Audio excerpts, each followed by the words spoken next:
Hello and welcome back to the Air Armoury. I'm JRH and today I'm looking at the ASI or Gamo Sniper air rifle.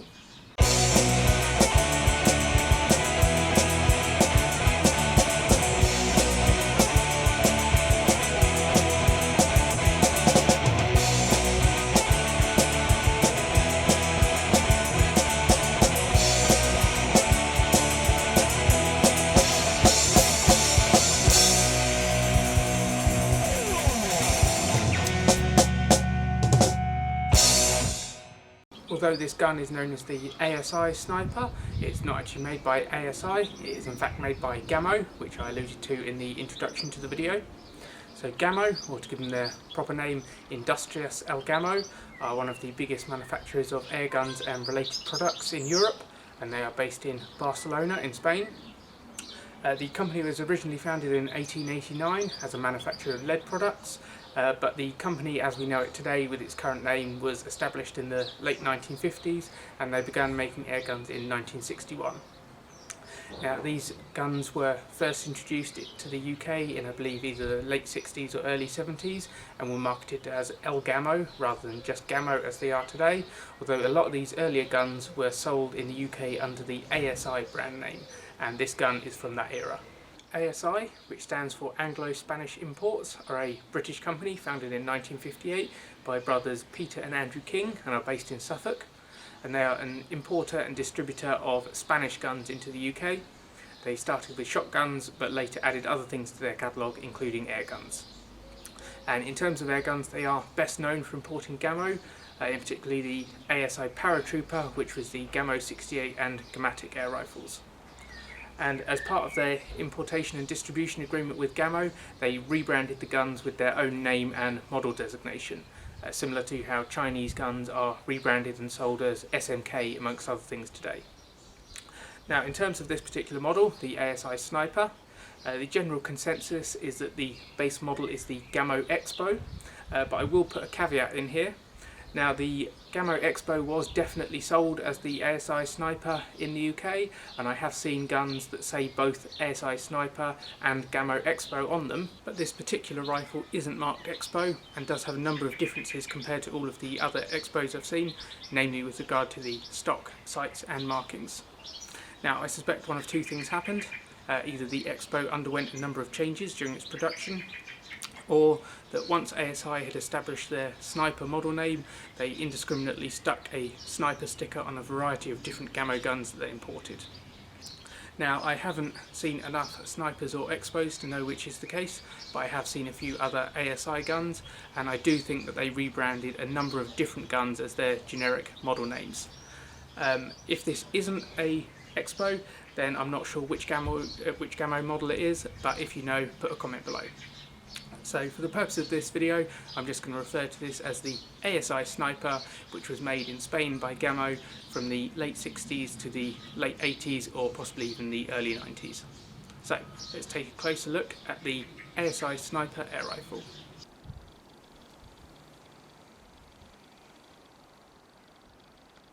The Sniper is a break barrel spring piston air rifle. It's 40.5 inches or 102.5 centimetres long and weighs 5.3 pounds or 2.4 kilograms.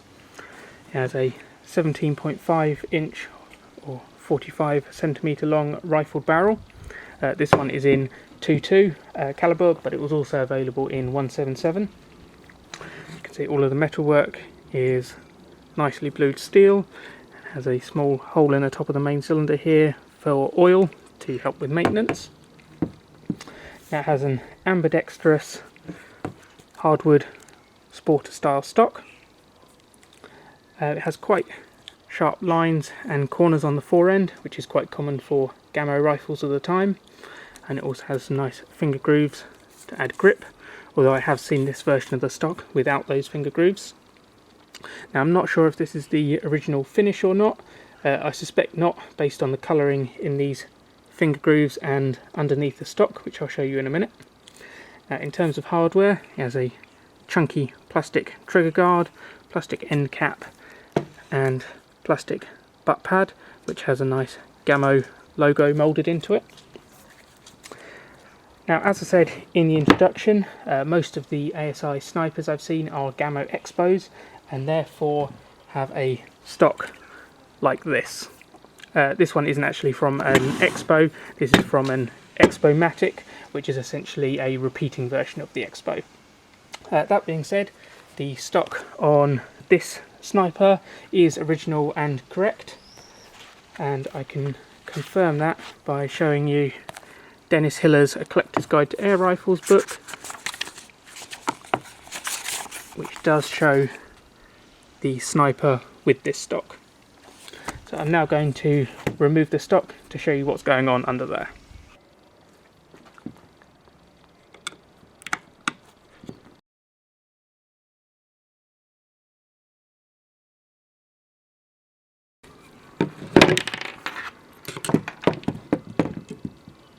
Looking first at the stock, you can see some more of what's probably the original darker finish. So looking at the action, it has a two-piece pivoting cocking link.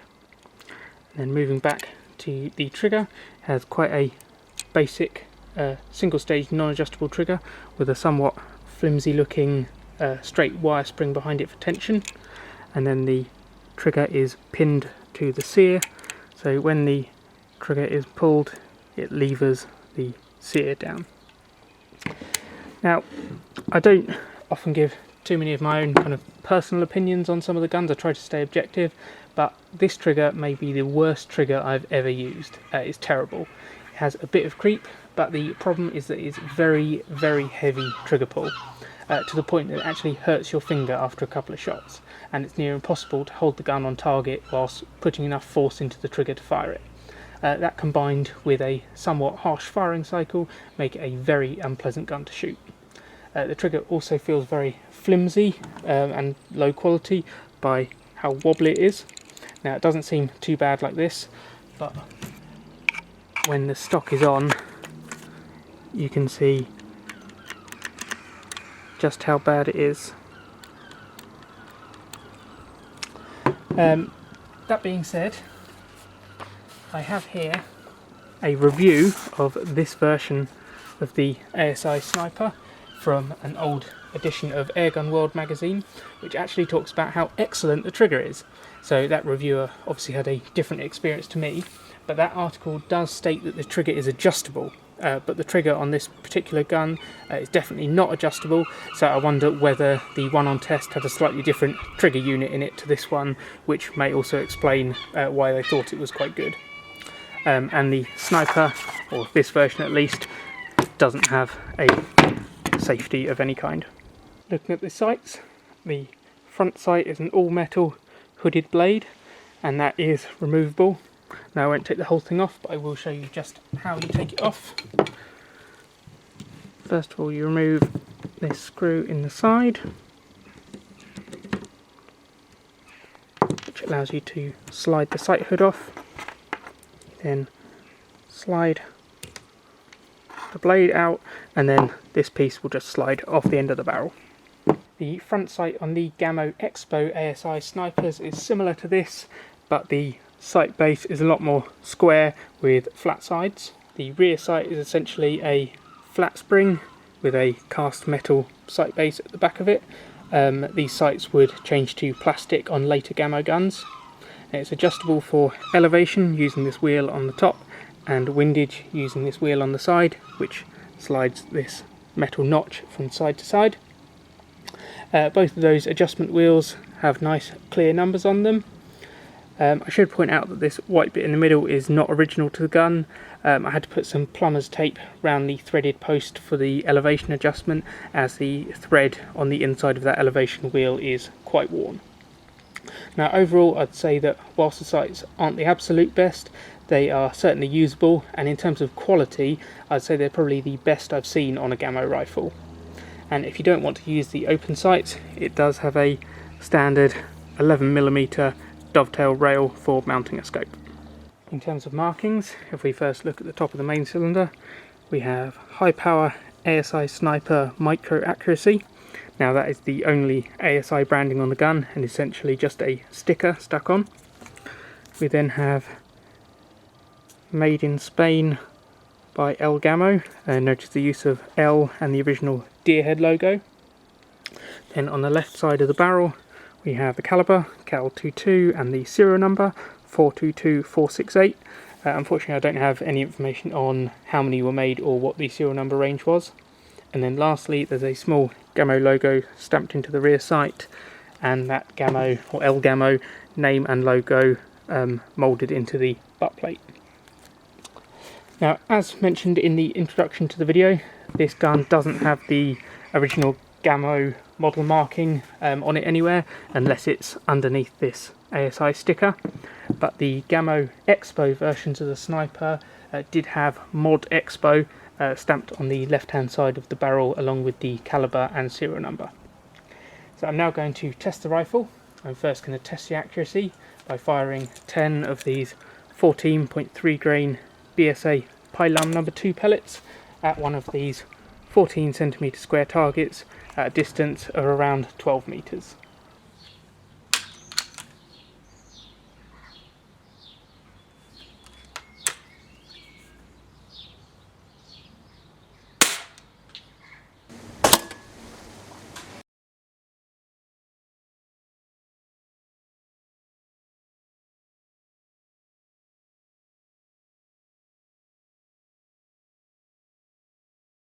Here I have my target. Now the overall group is 2¼ inches or 6 centimetres, which is okay but not great for open sights. Majority of those though are in a group about half that size. So I'm now going to test the power by firing another 10 of those 14.3 grain BSA Pylum No. 2 pellets over the chronograph.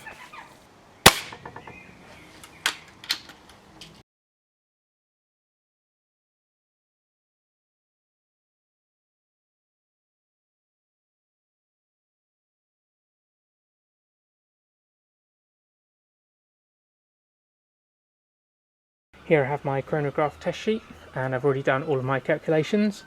Now with those 14.3 grain BSA Pylum No. 2 pellets, I got an average velocity of 350.59 feet per second with a spread of 36 feet per second, the highest being 370.4 feet per second and the lowest being 334.4 feet per second. And using that average of 350.59 feet per second, that gives me a power of 3.9 foot-pounds. Now the only testing data I can find for this version of the Sniper when new is in that magazine review I showed you earlier on, which states that it should achieve 460 feet per second in 2.2, which with those BSA pellets would equate to a power of 6.72 foot-pounds. So it would appear that my rifle here is slightly underpowered at the moment. So there you've seen the ASI or Gamo Sniper air rifle. Now the accuracy and power are acceptable for a plinking rifle, and I know there are people out there with fond memories of these from their youth, but for me personally this is as unpleasant an airgun to shoot as I've ever come across. It's horrible. That trigger is just so bad, and because of that it won't be making it into my permanent collection. Now despite that, if you want to pick one up for yourself, they are readily available second hand, with the going rate being anywhere between £60 and £100 dependent on condition. So thanks for watching, hope you found the video interesting. If so, be sure to like, comment and subscribe to the Air Armoury, and until next time, keep your arms in the air.